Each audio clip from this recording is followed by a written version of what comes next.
Live on tape from my house in Los Angeles, I'm Jesse Thorne, and this is the Sound of Young America from MaximumFun.org. Radio sweetheart on the airways. It's the sound of young America. Maximum fun. Maximum fun. Maximum fun. Welcome, friend, to the Sound of Young America, the world's best radio program and podcast produced in my apartment. I'm your host, Jesse Thorne. This week on the show, the sketch comedy group The Whitest Kids U Know. They're in their third season on the Independent Film Channel. Here's a clip from their show. Just a minute. Hello? Hello. Are you Mr. Bill Fernald? Yeah. And did you, by any chance, date one Kimberly Robinson sophomore year at Jefferson County High School? Yeah, I dated Kimberly. On guard! Yeah! Yeah! Yeah! Whoa! Yeah! Whoa! Dude, stop! Dude, what is wrong with you? I'm gonna call the police. I'm dating Kimberly now. Okay. So you're on the list! Yeah! Yeah! Yeah! stop! What are you, just going around trying to fight everybody that dated Kimberly? Every last one of them! That's crazy. Well, Kimberly is the love of my life. She's the first real girlfriend that I've ever had. And she's worth fighting for! Yeah! Yeah! Yeah!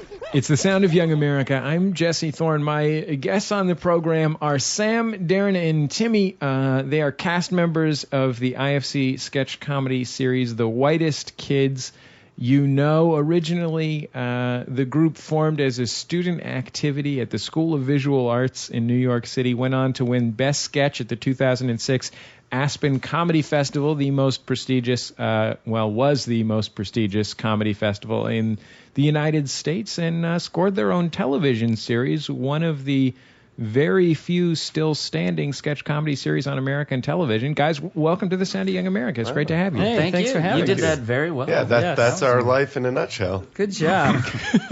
I hope that you've had other outside That's it. girlfriends or families.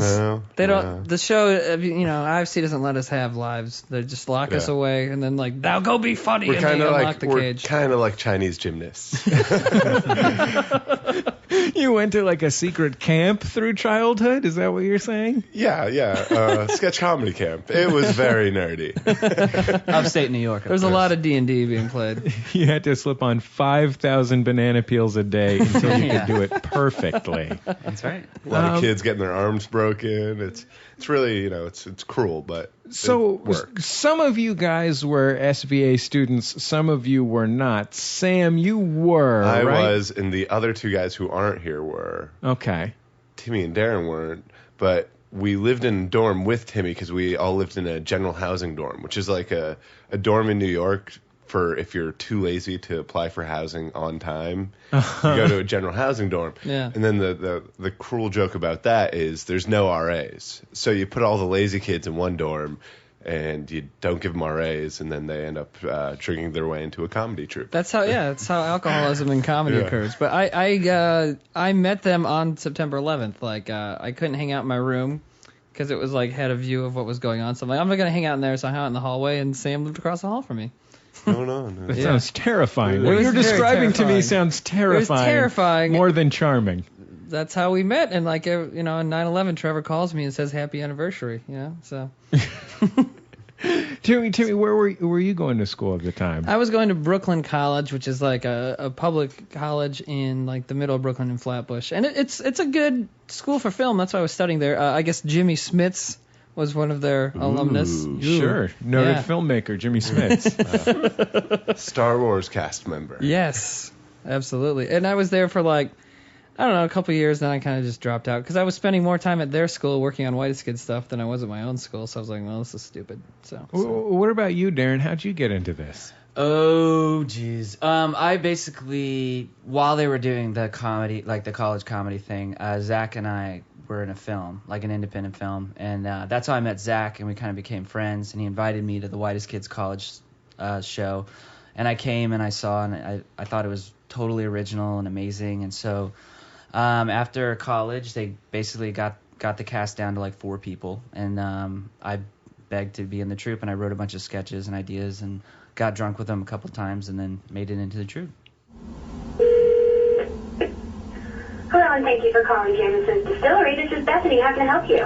Hi, my name is Trevor Moore. I'm doing a documentary, kind of like the Super Size Me documentary. But what I'm going to do is I'm going to drink nothing but whiskey for 30 days. And I'm not going to eat food. I'm not going to drink other drinks. I'm just going to drink whiskey for breakfast, lunch, and dinner. And just to see if that's a healthy way to live. What do you think about that? It's not. You shouldn't do that. Well, then why do you guys say that everybody should do that in your advertising all the time? We don't. We've always taken a very responsible... Whatever. Anybody who's ever done any college activity or club, I think, can vouch for the fact that many people pass in and out, and very few are around when it's time to like go put up flyers or whatever is the boring aspect of the group. Definitely. Was that what happened with the Whitest Kids? There were some of us who were, like doing all the legwork of like going around and putting flyers up, but Trevor, I think, was really like, it was his work ethic that like really like pushed the group in the direction that it went, because we ended up talking and he was like, hey, let's start a comedy troupe. And I was like, sure. And then like a week goes by and he stops by my room and he's like, hey, let's start that comedy troupe. And I'm like, yeah, sure. And then like another week comes by and he's like, hey, how about that comedy troupe? Let's start it. And I was like, all right, now I think you're serious. Like, yeah, let's do this. And so I guess even like for the first, 3 weeks of there being a comedy troupe, I was the, like, I'll just pass through, I'll show up, yeah, sure. But I think, we kind of got to the point where we realized that, like, if we just, like, are, like, working hard at this, we're going to get money for whatever we want to buy, and usually that was beer and pizza, and we were really poor at that time. We were exchanging cans for beer. We were exchanging cans for food and smokes and whatever else. And when Trevor recruited me into the group, he said, this is going to be our job someday. I was like, okay. And then like, a couple years later, I'm like almost getting evicted and we're like super poor. I'm like, are you sure it's going to be our job? Because I sure could use one. And then like, then it did turn into one. Maybe if you wanted to be taken seriously, you could have used a different voice. Yeah, that's a problem is, I have my serious conversations in this kind of voice, and people don't always,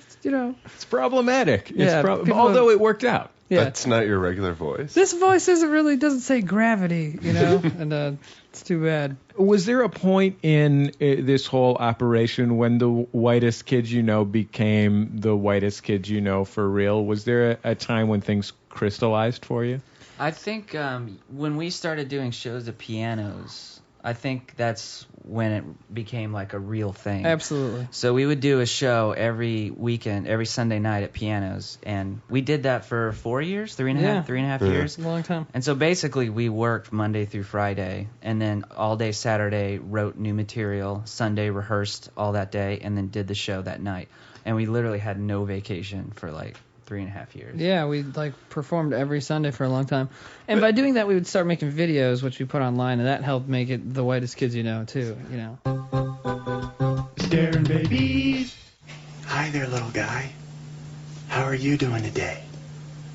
Did you know that by the time you're 18 years old, college tuition will be between $40,000 and $50,000 a year? Or that in your lifetime, scientists predict that the hole in the ozone layer will double, if not triple, in size?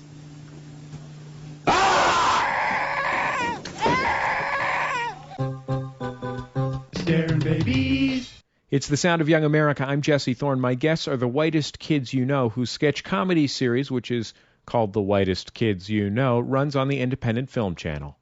Did you believe during that first year of doing a weekly show, after you'd graduated from college and done this in college, that it was actually going to become something, or did you have doubts?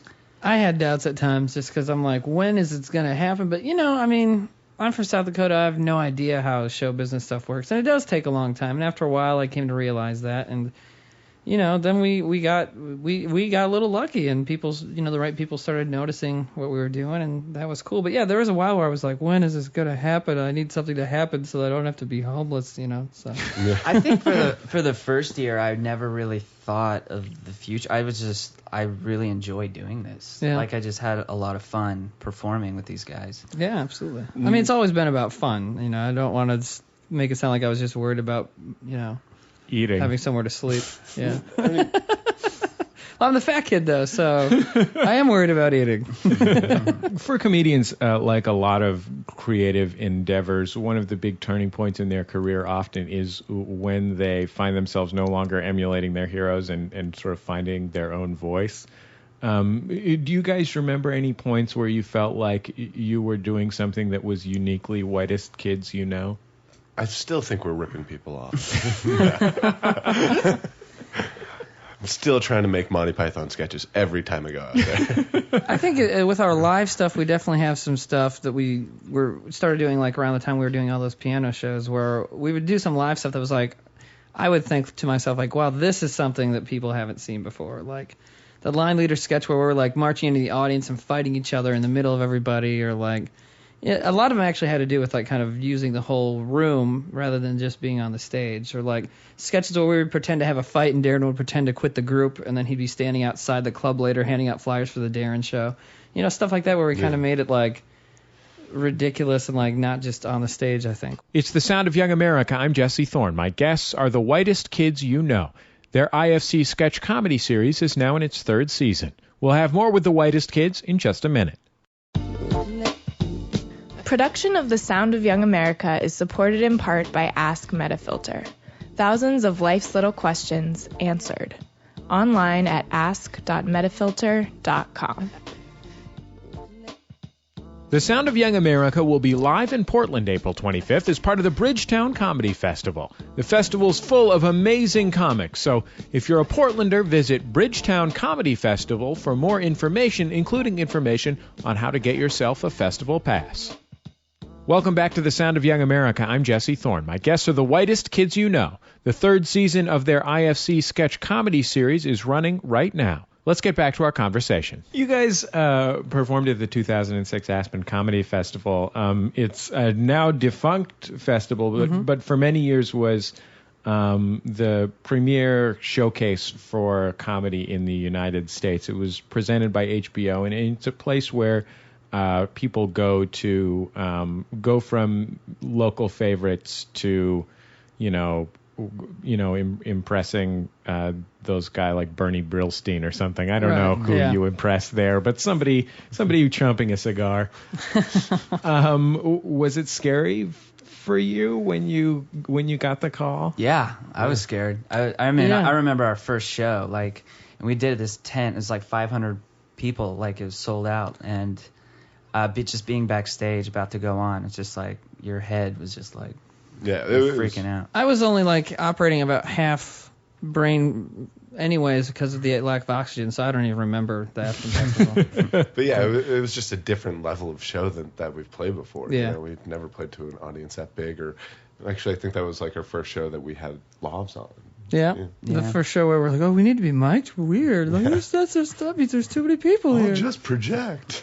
But, it's, how I sum up my Aspen experience is, well, I met Bill Bellamy, so kind of like exactly how I felt. Saw Dave Chappelle play the drums. Yeah, we did. Yeah. But yeah, it was really scary because, like, also, there's like 400 or 500 people in this tent, and also they're either industry people with their arms crossed that have seen everything so don't really laugh, or drunk skiers. So it's like kind of a crazy audience, and something we weren't used to because, like Sam said, we were used to like college kids and our friends and that kind of thing. What's also funny is that we're used to just like getting drunk and having fun and being asses anywhere. But when you're in Aspen while the festival's going on, everyone is involved in the industry. So you gotta be careful. That's kind of a scary thought, while you're out there in the streets at night. We hung out in our hotel rooms a lot, is what Sam's trying to say. Sketch comedy on TV in the United States has been a pretty consistently losing proposition. outside of Saturday Night Live. Not consistently tried on TV, but did you have a hard time pitching yourselves as a sketch comedy group, doing sketch comedy as opposed to a sketch comedy group? For example, well, I mean, two of your members right now, Trevor and Zach, are doing something that I would imagine a lot of agents would be more likely to pitch them, which is going around promoting their teenage sex romp comedy film. Was selling a sketch comedy group tough at the time? Well, what was funny was we shot this pilot a long time ago that was like we had all these ideas that have like this like meta sketch comedy show. It'd be kind of like the Larry Sanders Show, where it would be like about this group of guys getting a sketch comedy show, and we would have the sketches in it. And when all was said and done, I think we took a look at it and we're like, well, the funniest part's the sketches. Yeah. And I mean, that is like around the time we realized that like we need to just concentrate on what we're good at. Yeah. What was crazy was that there was only a month or two after that pilot was made that like Fuse was like, hey, we want to do a sketch comedy show, and like we didn't even pitch it to them. They saw our stuff online and had seen that pilot, I think, and whatever else, heard about that we were going to Aspen, and they were like, hey, we want to do a sketch comedy show. So I think at the time there were like other people, because there have been other people we were talking to here and there, so there was like, I think, a general feeling like there should be a sketch comedy show that's not SNL again, and or Mad TV, but whatever. But so I think like people like sketch comedy. It's just hard to get it to stick. Zach Kreger. Yeah. Trevor Moore. Yeah. Hey, how you doing? Good. I haven't seen you in like 8 years since senior year at Brown. Right. Yeah. It's good to see you. Look at you. You look great. Thank you. What do you got there? This is a gallon of PCP. Wow, a gallon. Yes. Yeah. That's illegal, right? Yeah, it's a felony. It's a felony. Yes. Wow. And here you are with it anyway. That is, wow. I didn't even know it came in liquid form. Science. The first season of your show was on the network Fuse, which is a music video channel best known for its signature series Pants Off, Dance Off, which is a very popular program in which young people dance to their favorite tunes while taking off their clothes. Yeah. Not always young people. Fantastic. Funny story about that. When we were airing, they had us do like they're like, yeah, we'll have Whitest Kids invade Pants Off, Dance Off, and like it'll be like you're like someone will be dancing, then your head will pop up and you'll say some and when we went and did it, we were like, all right, so do you have the video of the people doing it so we can like kind of make fun of them and comment? And they're like, no, just come up with a bunch of like generic put downs and we'll put them in. And so we ended up like sitting there for a while and just coming up with these really awful put downs, like really horrible, just very mean. Yeah, when you can't see the person, when you have no reference, you're just like, well, let's just go full bore with this. Yeah, it's not a real person, and so you're just like, yeah, you don't feel like you're being so mean. But then when they put your face in front of a person, and then you're like, this person's fat. Yeah, it's like, oh, that is mean. That's what makes it an invasion, Sam. Yes.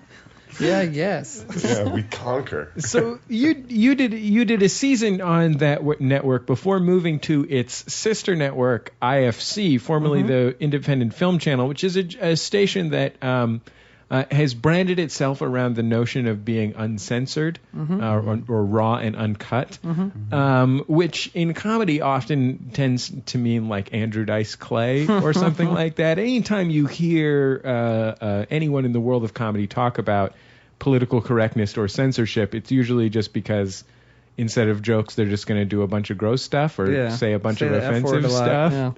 Yeah. How did moving into this context affect what you were writing as a sketch group that admittedly had a couple of, big Hitler-related hits in the first season? Well, I'll say the Fuse show was basically those 4 years of pianos, us writing new sketches. I mean, we had 300 sketches to pull to make the Fuse show that we liked and were really good. We really liked them. So we did use those for the Fuse show. when we met with IFC, we sat down in a room with them, and basically the head of IFC told us, he's like, this channel is for freedom of expression. And like, if there's something that you want to say through your comedy, go for it. And so that was and he was also like, you can do whatever you want. So he was like challenging us. Yeah, which we took as very personal challenge. We're like, oh, you think you can let us say anything, do you? Oh, we'll see about that. And then they put it on, and we're like, oh my God. Were there particular things that you thought were absurdly inappropriate for television that actually ended up getting the okay? When we turned Darren into a naked topless woman, I thought that was going kind of far, but they were like, this is great, and like we had like sketches where people have animal genitalia glued to their faces, like that are functional.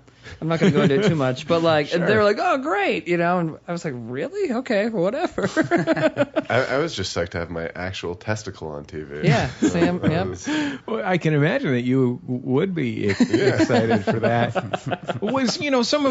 I was just watching. I watched a few episodes of season 3 of the show that just started running on IFC, and one of my favorite sketches actually was one of the least offensive sketches on the show, or the least outre sketch, one in which Timmy talks to a doctor about how many hot dogs he eats. Yeah. Turns out he eats more hot dogs than he's comfortable admitting. Right. Which is based in fact. So, Timmy, I got your blood work in, and I have a couple of questions. Okay. Just about how many hot dogs do you eat a day? How many hot dogs? Yeah. Geez. I don't know. I mean, some days I could eat a couple, and some days I don't eat any. Okay. Well, let's just say for an average, take your whole week and try to figure out what your daily amount would be. I have no idea. Just try. Okay. On a whole week, average per day would be something like, I don't know, 7?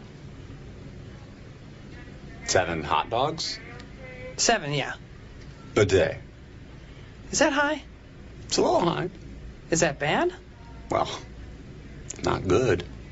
Well, the funny thing about, what we were saying about like season 2 was like we felt like very like challenged. We were we were like kids in a candy store. Like let's push the boundaries as far as we can.